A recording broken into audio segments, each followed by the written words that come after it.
everyone. Welcome to episode 5. Empire. That's right. We've done the Star Wars thing. Well, last time we did a New Hope. Now it's Empire. That's right. We only do it 3 times. But welcome to Zipline, the official Zipper Interactive podcast. I am Chris Roper. I'm Jeremy Dunham. And with us today is Ed Byrne. He's the creative director here at Zipper Interactive. That's right. Thanks for being here. No problem. You're wearing an awesome T-shirt. Can you tell for the listeners who exactly is on your shirt? It is my idol, Bob Ross. With the happy little trees. You know, there was a Bob Ross game in development for a long time. There was, yeah. I read that on Wikipedia. Yeah, but Wikipedia knows no wrong. That's right. Yeah. It's always correct. It was being developed for the Wii, and I think there was some kind of trouble. Yeah. Bob Ross related trouble. Which is too bad. Yeah. I was actually looking forward to. I used to have the game Mario Paint, if you remember that game, and I actually used it. Well, your loss. And I actually used what I learned from Bob Ross to create landscapes in Mario Paint. They were beautiful, happy trees and little birds. Let's put a little bird. Put a little wave in there. I realized that Bob Ross works better than any pharmaceutical product to put you to sleep. Yes. That's so great. when it's been particularly rough, I watch a Bob Ross episode. I like it. Do they still air those? I don't know. Is he on iTunes? No, I don't think so. Anyway, this is a Zipper podcast. And let's kick things off with our recap. First thing that we want to mention is a week ago today, since today is Friday, last Friday we had the Play Mag with Zipper event. We mentioned this on the last show. It went very well, I think. We had somewhere around 20 Zippers were online playing. Yep. Squads of 4 all over the place. A lot of people logged in to play us, too. A lot of people logged in. We had some really good games. I actually had a positive kill-to-death ratio for over the course of the day, which was very good for me. That's amazing. But it seemed to go very, very well. But yeah, the event went over very well, I think, and it's definitely not the last time we're going to do that. We're going to do another one of those in the near future. Now, when we do the next Play Mag with Zipper event, or possibly a Play SOCOM with Zipper event way in the future, if you're working at Zipper, then you get to play against the fans. Now, Jeremy, is there some way that maybe people could become employed at Zipper so they can play against the fans rather than being a fan playing against Zipper? You are the master of segues. In fact, there is. We are currently hiring for multiple positions. We're taking this opportunity to reach out to you, our listeners, to see if any of you qualify and want to come work for us. So there's a couple positions we're looking for. Number one, we're looking for 3 to 6 month contractors in 2 different positions. One, we're looking for some animators, and we're also looking for an asset artist. And then we also have some full-time positions where we have a writer. They get to work for Ed. And then That's an awesome job, by the way. It is an awesome job. And concept artist, a rendering engineer, and a UI designer. And those are all full-time positions. If you want to submit your resume, portfolio, anything else you think is relevant to getting those jobs, money sent directly to me would be a big plus. You could go to jobs@zipperint.com with an email, or you can actually visit the zipperint.com website for specific details. Just click on the careers tab, and we have more details there. And we have free sodas, so there's a huge bonus. That's right. 25-cent snacks. That's right. That's one of the best things about working at Zipper. Yeah, so even if you live on the other side of the world, really, that's why you should get up and come here is free sodas. You want free sodas? Cheap This snacks. is the place to come. Yeah. Yeah, there's one cooler in the company with chocolate milk. I've yet to find it, but Is there really? yeah. It's probably the one near the Hall of Doom on the other side of the building, the one right next to the game room. I bet you, because that's a big kitchen. Yeah, I need a map, I think, to find it. So Interestingly enough, we actually do have a map. Our building is so confusing and maze-like that we have a map that tells you how to get from point A to B. And people have been here for years, still use it. So yeah, my favorite quote, someone came by and it was like a contractor, someone who visited us and said that trying to find their way through Zipper was trying to play King's Quest. Essentially, it was like a graphical adventure. It's true. I'm convinced that it's so confusing so that it makes it impossible for secrets to escape. You might be onto something. Amazing. Let's get on to the Q&A discussion with Ed here. Jeremy and I were talking before, and one thing that confuses us, even though the 2 words separately make perfect sense, creative and director, we know what those mean. What exactly does it mean when you put those together and say creative director? And what have you worked on thus far during your time at Zipper? At Zipper. I came here as the lead designer on Fireteam Bravo. So when I first joined up, we knew we were making a PSP game for SOCOM, but we didn't actually have a PSP development kit at that time. So we started with a small group of people, and it was all new people to Zipper. I thought it was kind of cool. And so what happened was we made FTB and FTB2, and the company grew, and we've always had a creative director. The noted David Sears, who was a big fan in the SOCOM community, was who hired me, and then he moved on, and we had a couple other creative directors, and the role changes a little bit. Like every game studio, almost every team that has a creative director will have a different set of requirements or role responsibilities, but it tends to be someone who oversees the design of the game primarily, as well as who is helping to create the world, the backstory, the fiction of the universe. So more than just the gameplay.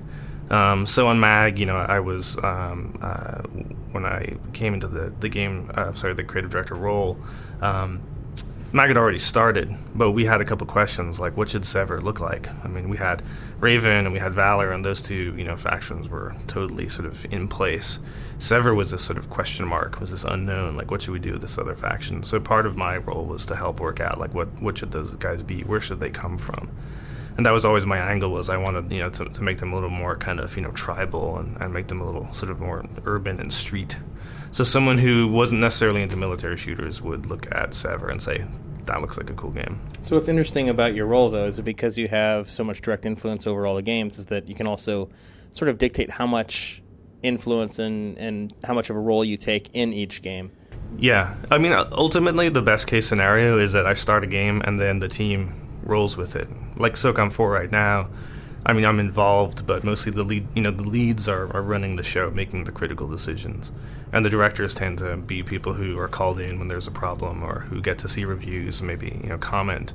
But I'll work with the leads to make decisions about gameplay and that sort of thing. So it's kind of it starts off being a very hands-on role, and then it moves to more sort of an adversarial role later on in the project. It's a broad question, but what is the current status of SOCOM? How's it coming along? It's looking really good. We're cranking on our E3 stuff right now, and the whole team is sort of is laser focused on making sure that the E3 demo is all polished up and ready to go. And it's been really fun. I mean, big demos like that tend to kind of crystallize things. They get people motivated. Like honey if you leave it in the refrigerator for too long. Right. SOCOM 4 is like honey that's been left in the refrigerator. I'm not sure I like that metaphor, actually. Well, it's better than mine, which was like deodorant and armpit hair after about 6 hours. Yeah, it's cool. I mean, it's last year was MAG. There was a big focus on MAG, and we were really dedicated towards pushing that out and making a big presence at E3. And this year is SOCOM 4's year. I think the team is excited to have the gate open and be able to get out there and see what the response is. And what I think it will be cool for the fans, too, is that the E3 level is different from the level that they've seen at GDC. So they're actually have a new experience. They'll see something else, which is very much like in terms of environment. I think also in terms of sort of pacing and impact, too, we're dropping on E3 a sort of much more eventful audio-visual treat. Yeah, because the GDC stuff was mostly to focus on the move and how, very, very core mechanics with that went. And this time it's all about SOCOM's it's actually the game's focus. Yeah, so, with the level that we picked for the move controller, that just happened to be the level that was the furthest along. And the E3 demo was based on a level that is early on in the game, and we wanted to make sure that the players would be able to get a sense of what they would see when they first, loaded up SOCOM 4. To continue our theme of master segue givers, Chris, speaking of the move controller, I think you have a question from a listener. Yes, the listener's name is Spectre MK23, and he wants to know, is the over-the-shoulder view for the PlayStation Move controller only, or if you're playing with a DualShock 3, what's the deal? No, it's for both. So we tried to make sure that there is as little difference as possible between playing with the DualShock and the Move in terms of the camera position, that sort of thing. We had to move the camera out a little bit for the Move. We had to push it back and raise it a little bit higher. So when you see footage from GDC, you're seeing a slightly different camera angle than you'll see at E3. But for the most part, the over-the-shoulder aspect is on both. I know that's a contentious issue with some of the fans, but it's just one of those things that we saw that start in the FTB series, and it was one of those things that when we were doing usability tests and when we were doing surveys and talking to gamers out there, it seemed like that was becoming a more contemporary camera position. It allowed the character to be a little bit bigger on screen and to get out of the central area. So For multiplayer, we've taken a step back from that a little bit, and so we are considering a lot of things. Long answer for a short question. Well, speaking of Spectres, Red Violence wants to know, why is Spectre, character from previous SOCOMs, thanks, that's the theme, and not used in SOCOM 4 that he knows of so far. And would Zipper ever consider doing a survival horror game? So 2 totally unrelated questions from the same guy. Or related entirely. If Spectre, let's say he That's right. Spectre does sound spooky. Yes. Yeah.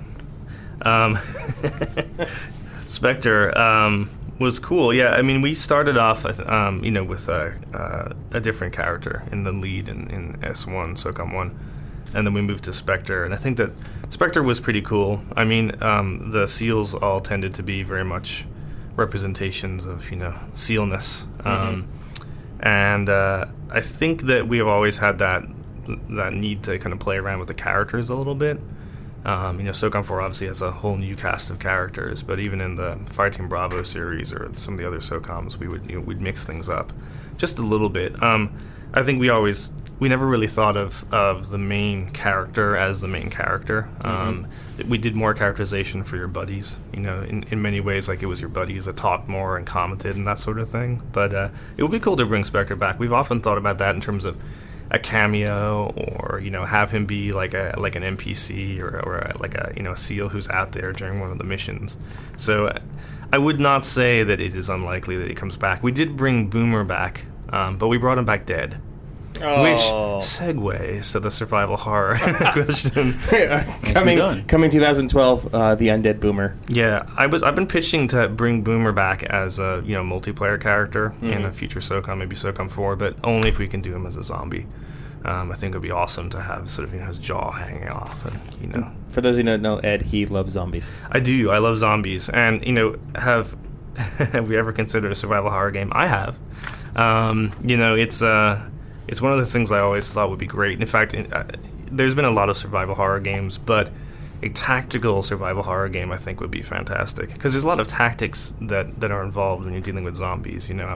If you're steeped in zombie lore, you obviously want to go for the head. And so, I was thinking, well, you could have squad commands that aren't just hold fire or, suppress. You could say, aim for the head, or just go, just unload on the zombies and keep them back. You have to take in consideration the amount of ammo that you have left. If you've got ammo 3 conservation, bullets, right? Scavenging ammo. There's traditional weapons to make a lot of noise. What do you board up the doors and windows with? Do you use bookcases or your friends? Your friends, yeah. Where do you stand on the Day of the Dead remake and their idea that if you are turned as a vegetarian, you're not going to eat people when you're a zombie? I don't know. I mean, there are so many zombie milieus, as you got the 28 Days Later sort of infected style. And I used to like the shambling zombie, but I have to say I'm more swayed by the 28 Days Later. I think there's something scarier about people who are infected and who only want to cause you harm as opposed to just eat your brain. I mean, they really just want to see you suffer, and they're driven to that, and they want to bust into the house just so they can gouge out your eyeballs. There's something just a little bit creepier about that. But that being said, I think the undead shuffling zombie that we've seen in other games is a lot more easier. It's a lot easier to use those kind of zombies as AI and sort of configure tactics around them. Like fast running zombies would play a lot more like serious Sam. Oh, they're bumping into the walls. It makes sense. They're dumb undead. Yeah, zombies. The vegetarian question, I don't know. I have a 9-year-old son. He asks me a lot of zombie related questions that make me think. As he should. He's preparing for the apocalypse. He is. Right. He is. Yeah. I tell him about the inevitable zombie apocalypse and how we have to be prepared. I think it doesn't make his teacher very happy. But we'll be laughing. Moving on to a mag question here. Silent Sam 69 wants to know if there will ever be a game type that includes all 3 PMCs on a single map. As for people who maybe not have played mag yet, shame on you. You have 3 PMCs to choose from, but as of right now, you can only play one versus a second one, and so it's just 1-on-1 really. So he wants to know is can all 3 ever one day perhaps join forces in hatred for each other and all fight it out on the same map? That was it. It's funny because when we first showed Mag and we showed the 3 factions, there was an assumption that's what would happen. We'd have all 3 factions fighting, and I think internally it's been something that we really wanted to see as well. Technologically, it hasn't been something we've been able to do, but I will not comment on the future. MAG is obviously being worked on, and there are improvements being made every day. So I will just leave it at it's something that certainly we've considered. And as you know from every single time-traveling movie ever created, the future is unwritten. That's right. It is. That's true. You made me think with that one. Cool Breeze 37 wants to know if we'll ever see any PS2 SOCOM games redone in HD. Activision released Call of Duty Classic. Sony did God of War Collection early in the year. What are the chances of us seeing something like that? Yeah, actually, the most notable for me, I think, would be Wipeout HD. I think in terms of just taking the game and making it look awesome and not really touching anything. But of course, I mean, the problem there is I think a lot of people are looking for SOCOM 2 exactly as it is. I mean, with everything they loved about it, like the flaws and the specific way the collision worked, the specific weapon behavior. And so the problem is if we ever take that code base and we move it to the PS3, it's gonna change. It just is. I mean, physics don't work the same way. We'd have to rewrite code. So it wouldn't ever exactly be SOCOM 2. It could be close, but I don't think the people really want close. I think they want that experience that they had, and that's hard to recreate. But given that, I don't know if it's impossible. I think that, I don't know if Zipper would ever make it. We're pretty busy right now.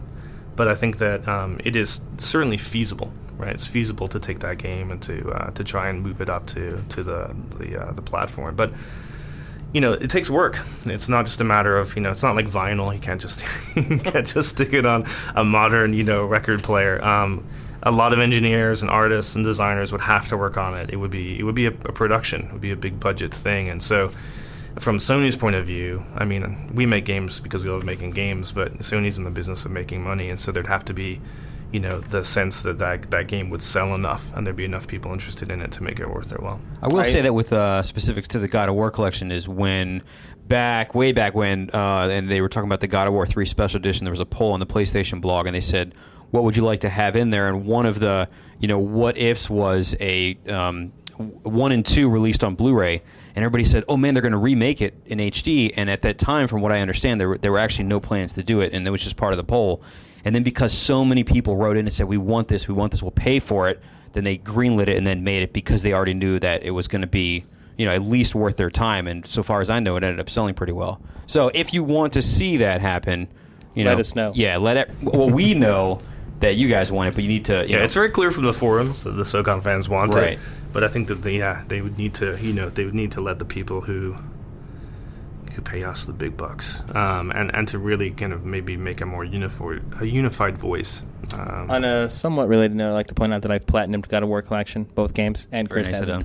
Cool. Can I ask you a question? Yeah. Why aren't you guys wearing pants? Well, it's really hot today, and the air conditioning in my office is broken. I thought it was unusual, but yeah. Mine were just dirty. We're from California, dude. I mean, come on. Speaking of pants, they contain the letter A, and so does MAG. Look at that segue. It's the worst segue of all time. I'm trying. Boo. AFG Warlord says, is it possible that MAG could ever be released on the PC? See, I would have said that not wearing pants is not PC. I think think about that. Yeah, it depends. If it's No Pants Friday, I think it's fine, but today's, okay. What about Double Pants Friday? Yeah, that's a tough one, especially in the summer. Yeah. I don't know why we started that, actually. Well, there is the style of wearing pants and then shorts over top, which I've never understood, but... Yeah. That's people, Madonna. That's her thing. There you go. Yeah. What was the question? I forget. MAG on the PC. No. Thanks. There it is. I mean, if you want to go in depth on that one, I mean, MAG, the PS3 architecture is completely different than your average sort of consumer PC. So it would be nigh on impossible to get it running on the PC. And then, obviously, there is the fact that SEA doesn't tend to make PC games as far as I know. Yeah, I haven't seen a Sony PC game in a long time. Not in a long time. So, sorry. Mashed Potatoes wants to know if you work with any technical advisors for SOCOM 4. That's, by the way, one of the best names I've ever heard. Mashed potatoes. And they're delicious also. Delicious and inspiring. And filling. And filling. They are filling. We did. SOCOM 4, when we first started, we did work with them a little bit because an aspect of SOCOM 4 obviously is the sort of international special forces. And we wanted to get a sense in terms of, how does that work? You know, do the special forces train with each other? Do they operate together? You know, how do they encounter each other and sort of work internationally? But yeah, you know, that was the first step. With SOCOM 4, we're obviously moving beyond the Navy SEALs a little bit. So I think it's always been important for us to talk to these guys. I mean, you know, reality is reality, and we can't always use what they tell us in the game. But an interesting anecdote is funny. You know, SOCOM 4, we're trying to make it a little bit more dramatic, but we're also trying to make it a little bit more real. Not in terms of, like, realistic, you know. You have to eat to survive. Yeah, exactly. Yeah, you must rest. You know, the scene when you die, the game explodes and you have to go buy a new one. That's it. Don't go into the light theories. What was that? Steel Battalion? It was the mech game where if you died, you had to start the entire game over again. Eject. Yeah, that was just brilliant. So, you know, what we wanted to do was get a little more sense of what the SEALs. Why don't, you know, the SEALs and SOCOM ever they never die, or you know some of the guys you're operating with, they never, you know, have reservations, or they never go crazy. And when we thought about that, and something we wanted to do in SOCOM 4 was to depict combat and warfare a little more realistically, especially in terms of some of the things that the SEALs are doing or are exposed to, and just, you know, the life of a special forces operator is chaotic. It's not this orderly sort of, you know, you get dropped on the ground and you mow through a bunch of guys and you get picked up by a helicopter at the end. Things go wrong and you have to deal with them. So that was actually more interesting than even the technical stuff, because we had that down. I mean, we've been talking with the SEALs for years. But when we talked about, you know, what the life of an operator is and the sort of things that can happen, that inspired us to put some of those things in SOCOM 4. Sweet. Half of the forums want to know if there will be a health bar in SOCOM 4. Big topic of debate. A health bar. Are you sure that's not Heath bar? It's lowercase. I'm going to assume that actually it's supposed to be health. Have we licensed Heath bar? No, I can delete from the podcast. But I'm thinking of the possibilities. Actually, would be pretty good. Well, if we want to introduce the whole eat to survive thing. Yeah, that's true. The candy bar thing. I think there is no health bar. What we wanted to do is get rid of the HUD and have a reticle and make the player feel like they're actually where they are, instead of looking at something through, you know, a myriad of HUD elements and floaty things. Cool. Zeal01 says that we've seen requests for a fourth faction for MAG. How likely or unlikely is it that we'll see one in the final game? Probably unlikely as a playable faction. When we built MAG, we built it in this sort of magic number of 3. You know, there's 3 factions, and each of the factions had their own maps. And obviously, when you go into a queue, you know, there were 3 maps potentially that you can launch into. So, adding a 4th faction would in some ways break those formulas that we've set up in terms of the Shadow War and game matching and that sort of thing. That's not to say that there couldn't be a 4th faction in the universe, or, you know, other PMCs out there that would be included as part of the fabric of MAG, or, you know, would be referenced. But I think the idea of a 4th full faction that would be, you know, the size and scale of Raven is pretty unlikely at this stage. You know, like we're always going to say, I mean, it's something that we've definitely considered, and if there's an opportunity to pursue it, I think it would be cool. I know there's been a lot of, like, online games, combat games, where they introduce, you know, like a 4th faction later, and I think that it was cool to kind of refresh the game a little bit and to inspire some new elements in gameplay. But for now, I think we're going to stick with our 3. Particularly because it's tied so much to the actual content in there. Yeah. It's not like introducing a new character you can choose from the menu now. Yeah, this is the thing. Is like if we introduce a new faction, that's like new vehicles, new weapons, new character models, new background. We have to basically rework the way the Shadow War works. So there's a lot of effort in there. But, you know, should we deem that effort worthwhile in the future? I think we'll look at it seriously. J Dread 616 or possibly JD Reed. Yeah, I think it's probably Dread. Hey, by the way, before you ask this question, this is my personal pick for question of the week. I think. Yeah, this is a very good one. This is actually a question that a lot of people have asked in a lot of different ways, but it comes down to the same point. And JD Reed, J Dread, whatever, specifically says, what constitutes the core of SOCOM, and what constitutes the essentials of making a SOCOM game? Backwards, that's Dear DJ, right? Yeah. Yes. Sorry. Almost. Yeah, what constitutes the core of SOCOM. I mean, that's something we talk a lot about. The experience of SOCOM. Check YouTube. As Travis might say. I laughed. But the SOCOM has always been, I don't know, we would always say it's a thinking man's shooter. I mean, I think what the fans loved about it and what made it such a tight-knit community was the sense of tactics, teamwork, the use of teamwork and the use of squads and the it's a very rich kind of tactical immersiveness, both in single-player and multiplayer. Case in point, when I was the lead on FTB, I mean, I had never worked on SOCOM before.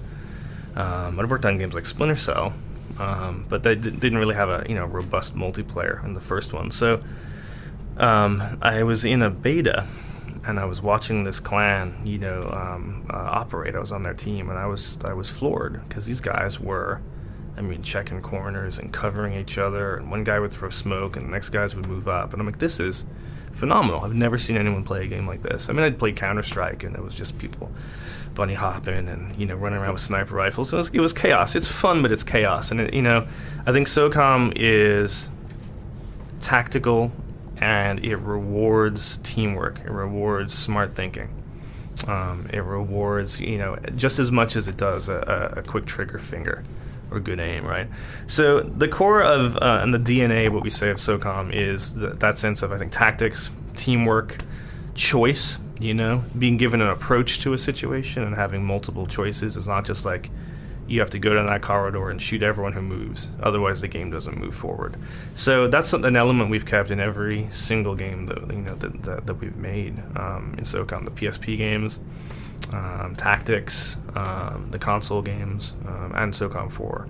It's just that sense of, I think, I don't know if that really makes sense, but it's, when we say tactical shooters, the tactical part is the important part, and it's the adverb that defines us.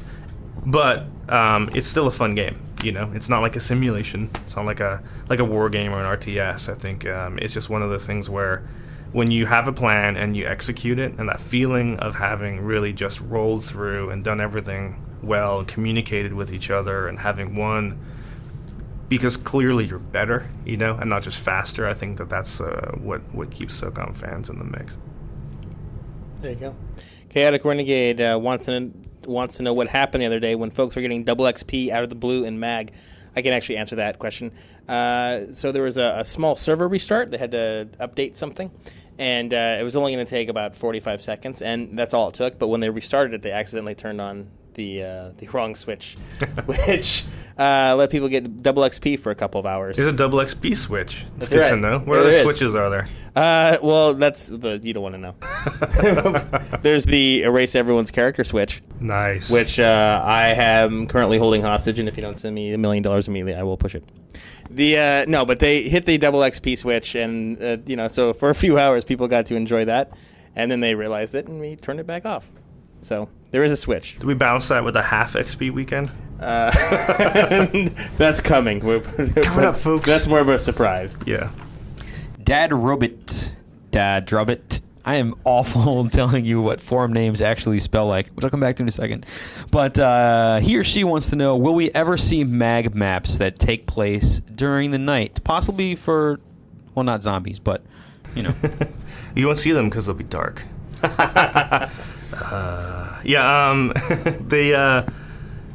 They are a tempting thing, night maps. We did play around with that.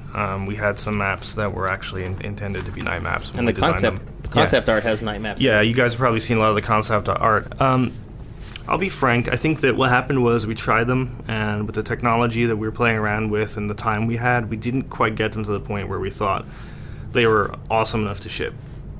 But that hasn't meant that we've stopped trying, and I think that we've improved the tech. Art is still, I think, interested in doing night maps. So when we will see them, if we will see them, I can't really say. That's up to the MAG team. It's something I'm definitely interested in. I know people love night maps. I know that people love snow maps too, but I think that it's definitely something that's within our power right now.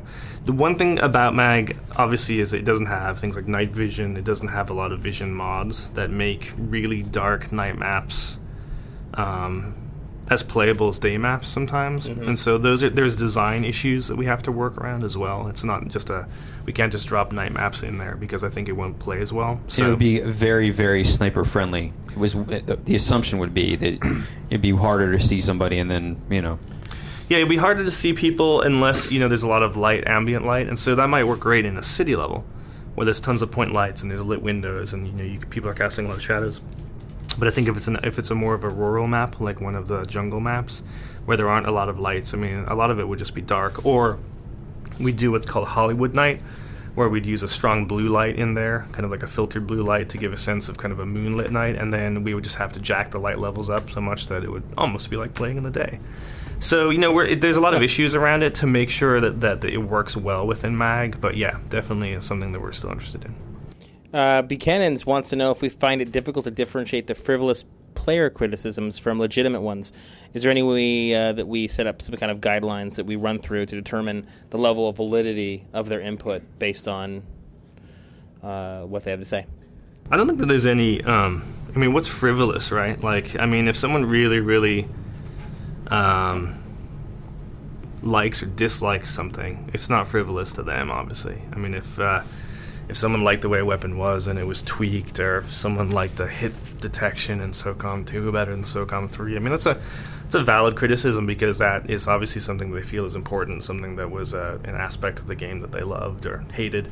So, there's obviously a lot. The SOCOM forums, to me, to use a zombie reference, I've always kind of thought of it as, I'm in a house and, we're surrounded by zombies and there's a delicious Twinkie out there, we're all starving and I really want that Twinkie, but I know if I go out there, I'm going to get mauled by thousands of zombies. So the forums are a little like that sometimes.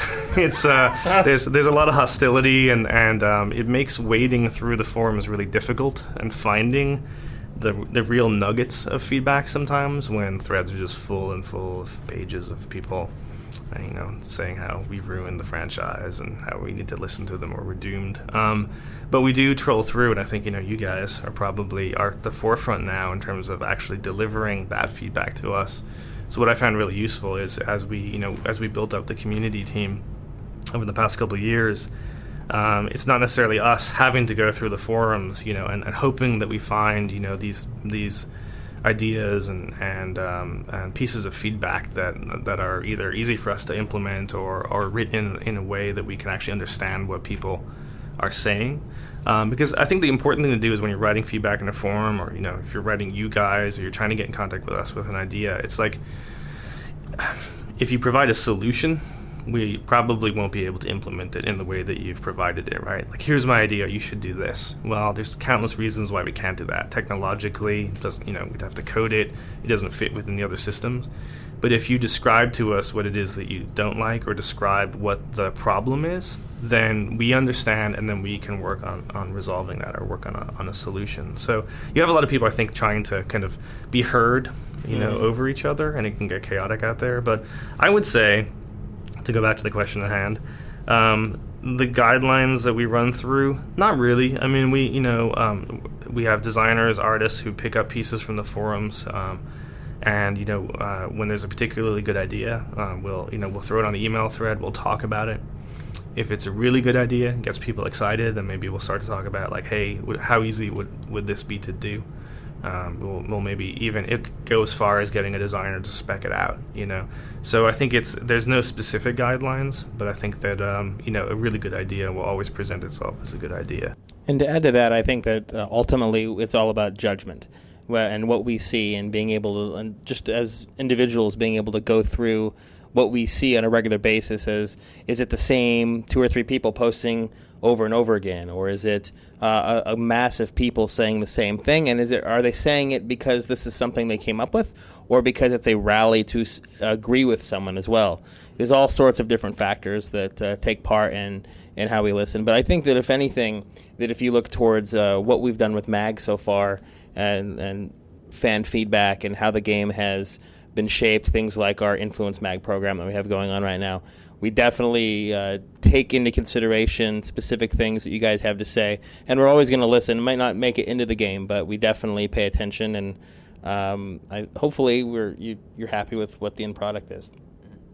Yeah, the quicker we can get to that Twinkie without our brains getting eaten, the better. Yeah. And those Twinkies tend to be things that inspire us, and if they don't, I keep saying Twinkie. I don't know what the candy I'm a zinger. theme is here. I'm a zinger You guy. got me thinking about Ghostbusters now and the whole Twinkie the size of... The red coconut zinger, that kicks the Twinkies. I'm not actually. I wasn't raised in the U.S. for most of my young life, and so I was I think 25 when I had my first Twinkie.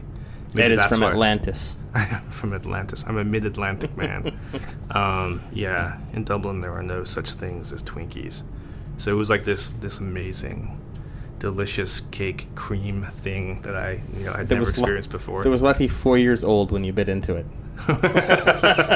probably might have been the first Twinkie. Ever. And you get to try it. Our next piece of mail comes from someone that I want to little side note here. I read a question from him last week, and then he wrote me and told me that I pronounced his name wrong, and now I guess people in his clan or people that he was playing against was pronouncing his name wrong. It's so Al. he wanted me to clarify. Yeah. So his name is Al Crockett. Last week I think I read it as AI Crockett because the L and the 1 look the same in his font. But anyway, so it's Al Crockett. So that's been clarified. He wants to know how did we do during the Play with Zipper event last week, and what factions were we fighting for? Would you gentlemen like to go first? Well, Jeremy, you and I were on the same squad. We were playing on Sever, and we did pretty well. Off the top of my head, I want to say that we were 4-2, something like that. Not bad. So we did pretty well. Yeah, we did something different this time. The last few events that we'd had, it was always all zippers against all fans. And this time we wanted to give everyone an opportunity to play with us or against us, regardless. So we mixed it up so that our teams are only 4 people groups instead of the full 8. And that let us play with existing clans and people that just had never played with us before. And I definitely love playing with the Play with Zipper events because they're interesting. I will say also, before Ed, you chime in on that, you were on the sign-up sheet. Did you actually get into the... I did, the yeah. I got to play it. What happened on your end? Well, I started a new character, so I came in a little... Level 1. It was really fun, actually. It was fun just talking with some of the guys. I didn't realize that we had a couple guys from the Elite Project. I think they stream the games that they're playing. I wasn't aware that what I was saying was being streamed live, so hopefully I didn't say anything terrible. But it was actually a lot of fun, and I have this terrible thing where, when you work on a game for years and years and years, sometimes it's really hard to play it. And I don't play the games that I make as much as I should. There were so many other games out there, that I tend to want to just jump into. Brutal Legend or something, that's been shrink wrapped for a year. So actually jumping into Mag, sort of clearing everything off my schedule and just being able to play for an hour was really cool. I haven't actually been able to do that since I think before we went out. Did you kill anyone? I did. I killed people with my SMG. I love the SMG. I think my tactic is get as close as I can to somebody and just spray them down and then hope that they die. Did you kill more people than you were killed? Doubtful. I remember dying a lot. I got revived a lot too, though. Our team was really working together great, and my finger was hovering over the bleed out button, but in the end, almost every time someone picked me back up, probably to die 3 seconds later again. But I appreciated the sentiment. But it was fun. Sabotage is my fave. I think some of those maps are fantastic. I was having a lot of fun. I do want to say real quick that right before we started playing I got a headset lent to me in the office, and the headset part I learned was out while we were trying to get into a game, so I couldn't hear very well. So if you were trying to ask me questions or talk to me and I wasn't saying anything at all, it's because you're probably drowned out by gunfire on the TV rather than in my headset. I remember walking into Chris's office going, dude, are you ignoring me? Why aren't you answering anything that I'm asking you? I can't hear you. It's It's funny, it's so often, like, in the beta we play, and people would be like, this sucks. And, I wouldn't necessarily want to, like, jump in and tell them I was from Zipper or whatever.